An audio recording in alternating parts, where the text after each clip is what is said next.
The quintessential image of the fly fisherman is one of the lone angler in the secluded stream. But with the booming popularity of the sport, it seems like the days of having the stream to yourself are over. The fact is, you just have to know where to go. Join us in West Virginia as we bike our way through the Monongahela National Forest to the Cranberry River and make our own adventure on Trailside.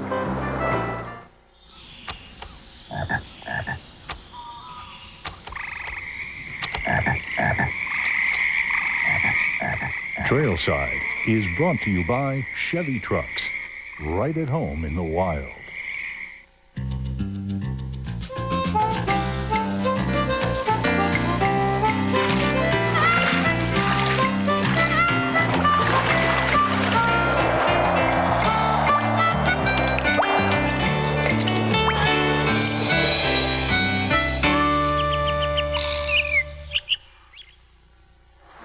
The headwaters of the Cranberry River are hidden high in the heavily wooded peaks of the Monongahela National Forest.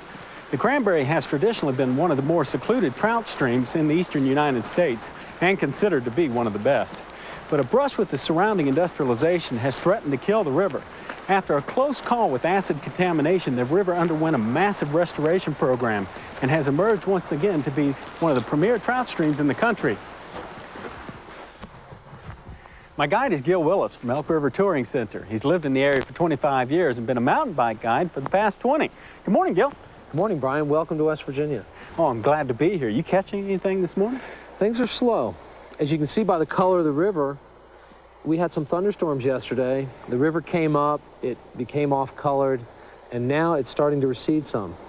But there are a lot of bugs in the air, and I think the weather is going to cooperate the rest of the week. Good, because I'm really looking forward to doing some casting with you. How long have you been fly fishing? I've been fly fishing about 5 years and just really love it.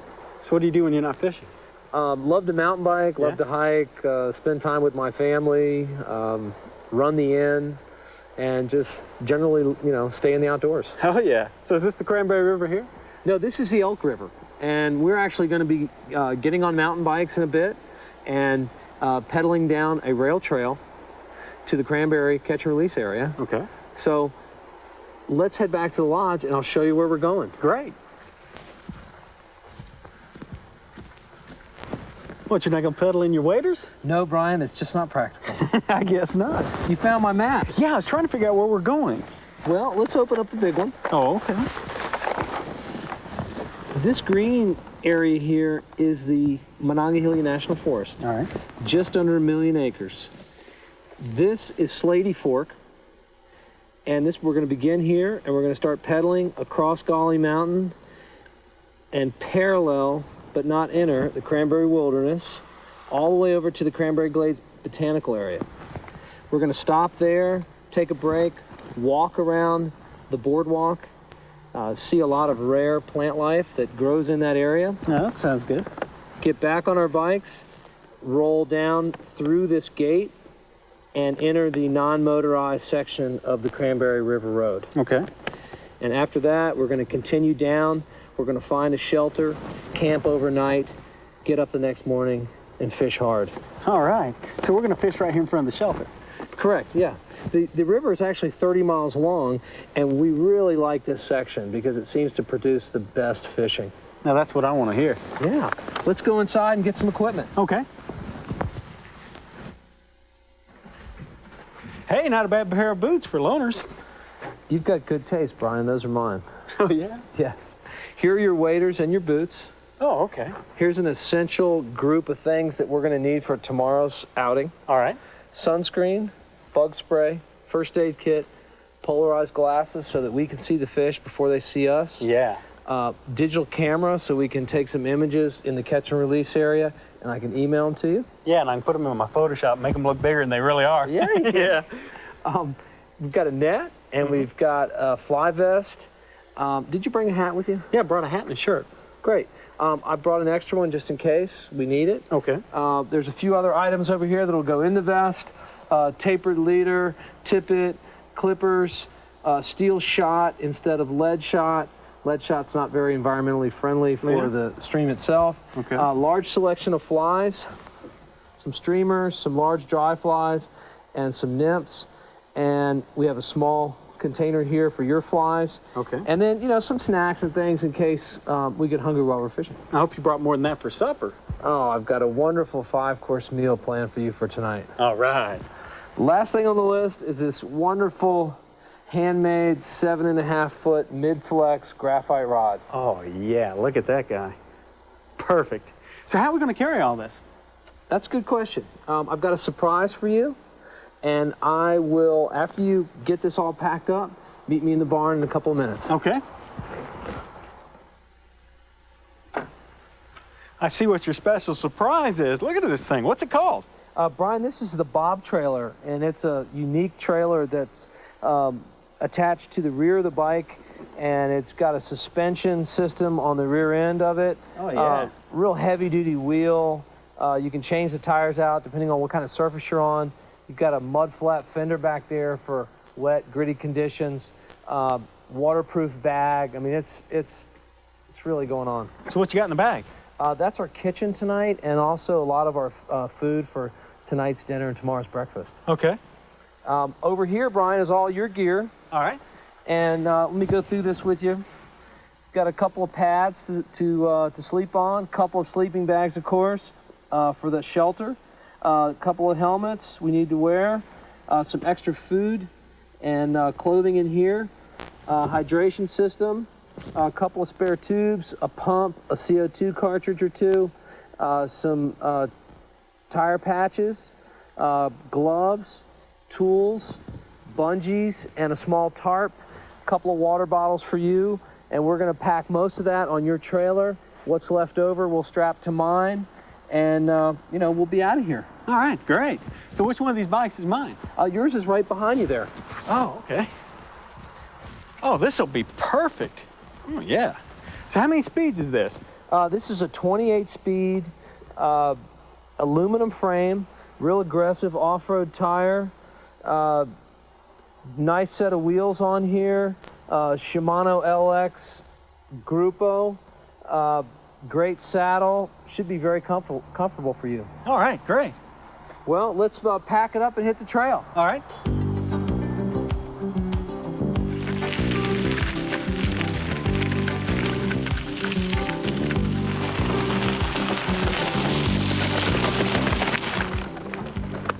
So what happened to all our sunshine, Gil? Well, Brian, we're going to be dipping in and out of 4,000 feet, and it's sort of like a cloud forest up here. But it's going to, you know, keep it nice and cool. Oh, that'll be nice. How's the Bob trailer tracking? Oh, I don't even know it's there. Oh, great. Even though this trail is pretty smooth, don't be deceived by that.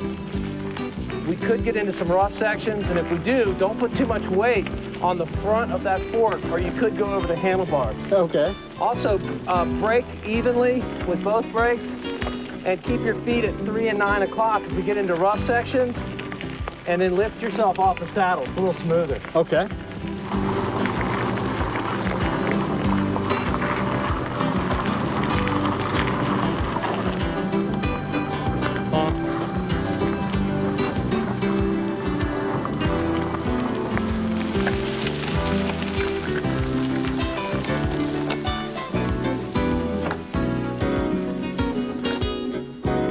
So this used to be an old railway grade.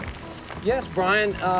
This is one of the many rail trails in Pocahontas County and part of a huge system in West Virginia. Why so many? Well, about over 100 years ago, when all of this, you know, timber here was all virgin, they needed a way to cut it and haul it to market. Yeah. So they created a large rail system to do that. Did they extract any coal from this area? Well, back in the 50s and early 60s, there was quite a bit of coal that was found here. Some small deep mines, very small strip mine activity. And then when the federal Designated Wilderness Act came along and the Cranberry became a wilderness area, this, you know, that activity ceased. And now, today, this trail that we're on right now could have been a coal haul road, but today it's a recreational trail. Well, I like it now.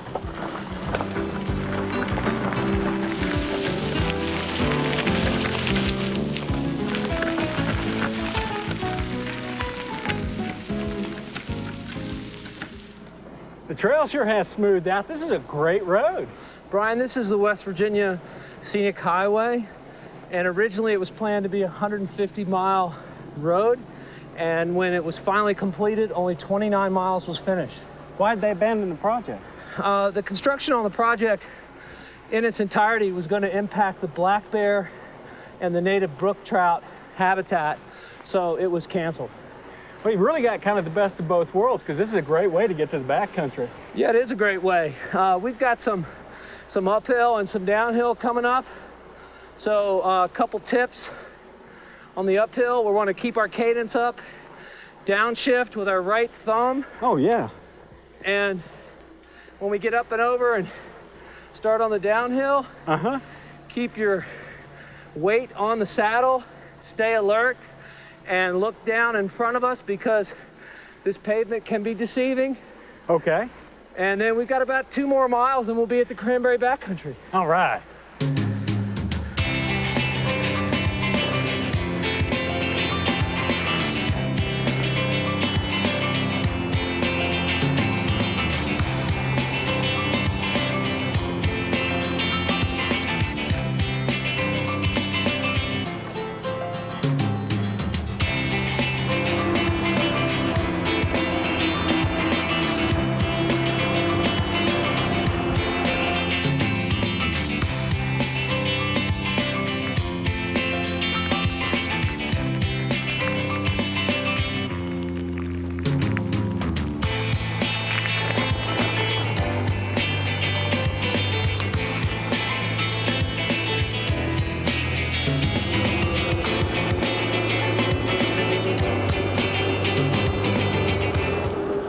Pull in here, Brian. Oh, okay.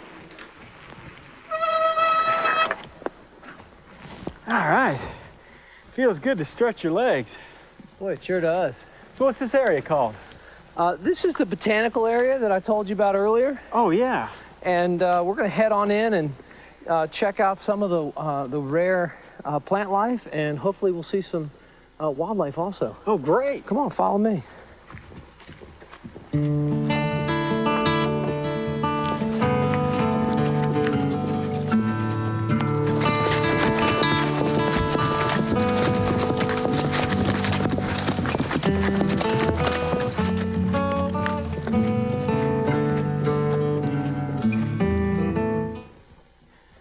Hey, Gil, what you got? Hey, I've got something down here I want to share with you. Okay. This is the pitcher plant, and it's very unique to the eastern part of the U.S. It actually only grows here in West Virginia in the cranberry bogs, and the only other place in North America that you'll find it is eastern Canada. Wow, what an interesting looking plant. Yeah, it actually does a very special thing. It traps insects, and the name of the plant is it's shaped like a pitcher. And what happens is these insects fly into the leaf part of the plant, which is shaped like a cup or a pitcher, and there is liquid in there, rain that's actually trapped in there, and the bugs get trapped in there, and then they fall down inside, and they can't get back out because of the shape of it. And then over time, the insect dissolves, and then the plant. Well, that's what the plant eats, right? Yeah, that's exactly That's how it survives. Oh, yeah, cool. Let's keep moving. All right.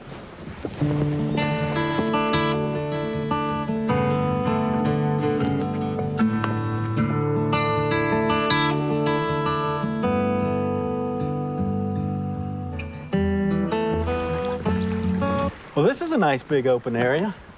Must be great habitat for bear and beavers and things like that. That's what you got around here? Yeah, we have lots of black bear here, and they pass through this area a lot.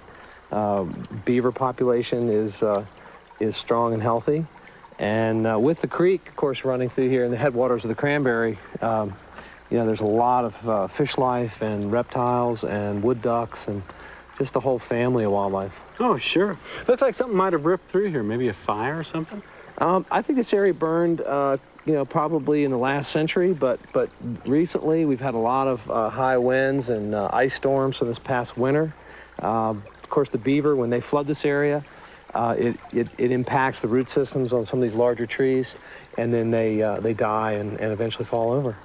Oh yeah, but they make great little animal inns, you know. The animals move in and just enjoy the view. Yeah, there's a lot of things that survive in old trees. Hey, it's about time to get back on the bikes. Yeah, let's hit the trail, Brian. Okay. Come on.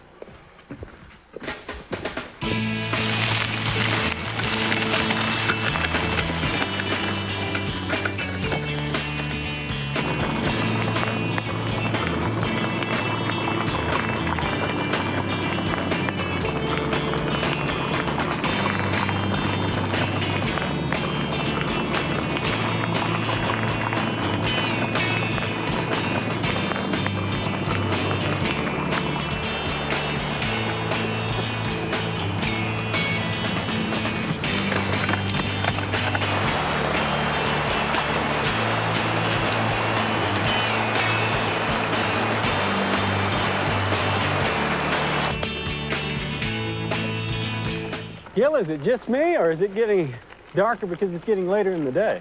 I think you're onto something. I think the weather is changing, and we have a saying here in the mountains that says that if you don't like the weather, wait 15 minutes and it's bound to change.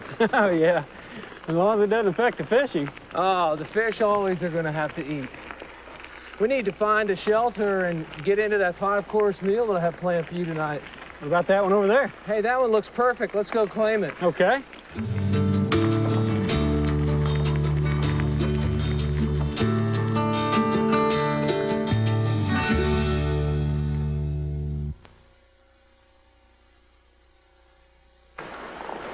Gil, I have to admit, I'm not unhappy we're not jumping right back on those bikes again.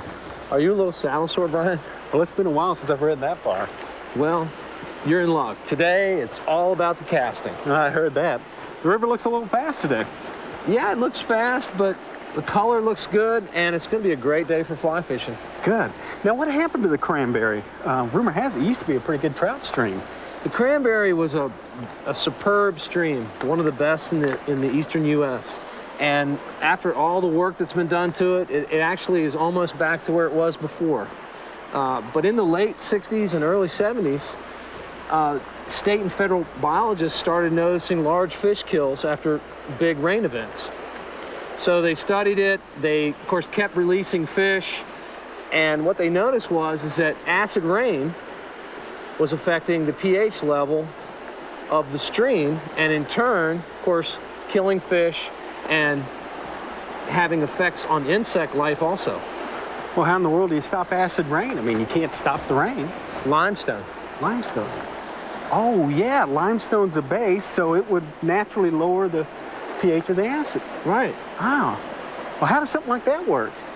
Well, what happens is that the state actually dumps limestone fines into the river at two different stations, one on Dogway Fork and one on the North Fork, and it's a real fine material.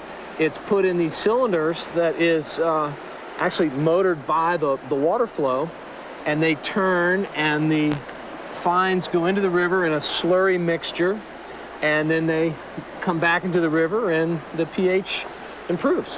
Was the project working? It's been a huge success. Great.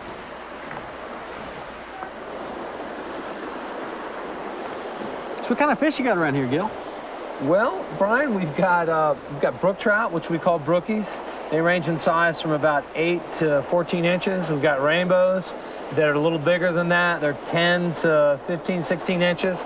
And then we've got the Mac Daddy, which is the German brown trout. And that one is, he's strong, good action, and will go up to an 18 or 20 inch size. All right, I'd like to hook one of those. So what's the best fly to use? Well, that really depends on the conditions of the river. You know, this time of year, we should be getting fantastic hatches. I didn't see anything hatching as we were walking down here, but what I'm thinking is that we'll start nymphing today. So what's the best nymph to use? Well, several nymphs work great and produce well on this section of the Cranberry. Today we'll be using some woolly boogers, some pheasant tails, and some prints with a bead head on them, and also possibly the mustard green. Okay. Let's head upstream and cross, and I want to check out some of your technique. All right.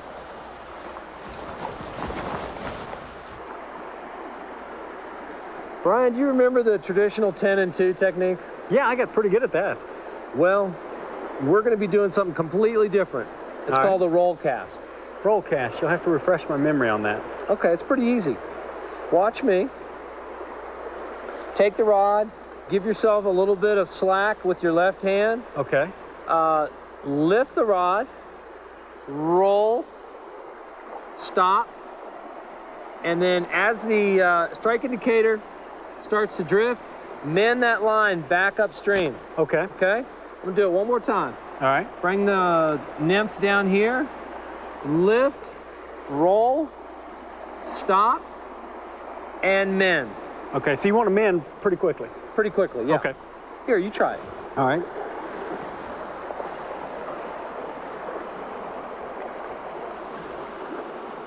Not bad. Good mend.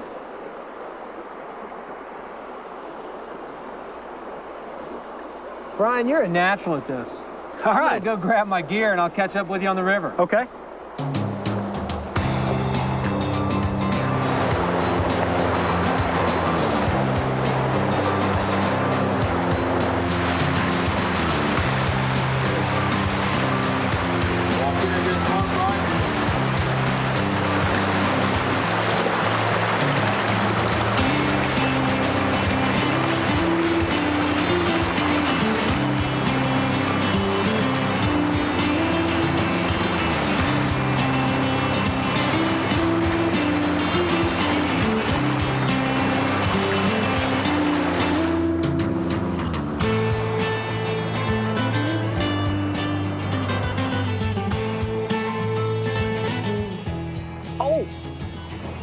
Boy, he's a fighter. Just let him fight for a little bit. Let him get tired.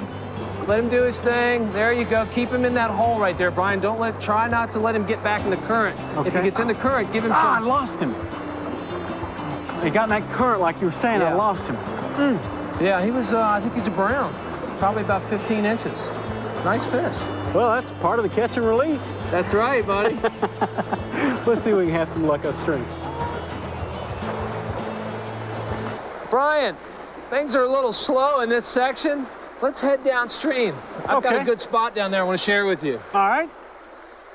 Couple of safety tips about crossing this section of the Cranberry. Water's pretty swift, so let's take our time. Let's not lift our feet too high so the current doesn't, affect our movement. Okay. And watch for these big flat rocks because they're real slippery. Yeah. Well, I'm amazed how these felt sole boots really grip in. Aren't they great? Yeah. Let's go. All right.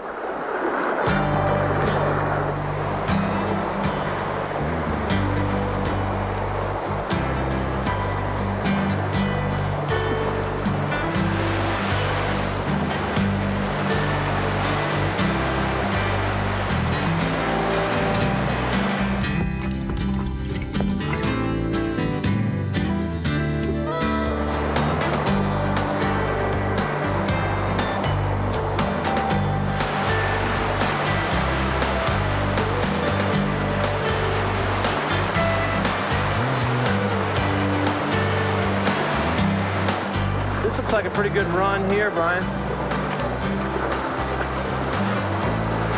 Watch that limb.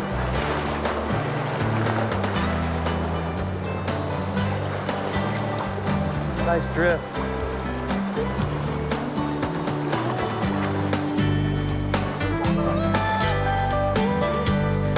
Let's keep moving.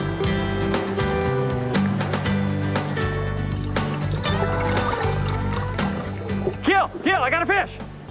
Good job, Brian. Hang on. Oh, yeah. Let me get my net out. Keep constant pressure, Brian. All right, Gil. Ooh, what does he look like? He's a rainbow. Oh, he's a fighter. He's a beaut. He's a beaut. Bring it a little closer. I'm going to grab your leader and I'm going to bring him in. All right. We got a rainbow. All right. Nice fish, Brian. Good job. Nice rainbow. He's not a wild fish. He looks like a stocked rainbow. Probably about, 14, 15 inches. There he goes. All right. Well, get me in the hook so we can catch another one.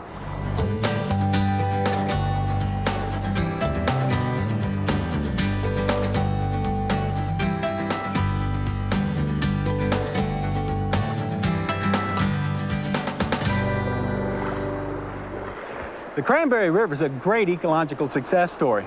The long-term solution lies not in what we're putting into the river, but what to keep out. I'd like to thank Gil for an invigorating bike ride and a great day of fishing. We're going to see if we can reel in some more trout, but we'll see you on the next Trailside.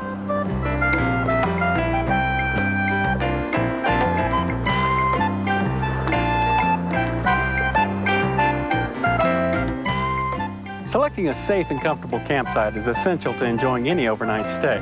What you want to look for is level ground, free of any loose debris. Try to avoid valley or canyon floors. They tend to be damp, and ridge tops, which are highly exposed to weather. Choose something in between, preferably with the added benefit of the morning sun. To order home videos of this or any other Trailside program, or to order a Trailside guidebook, call 1-800-TRAILSIDE.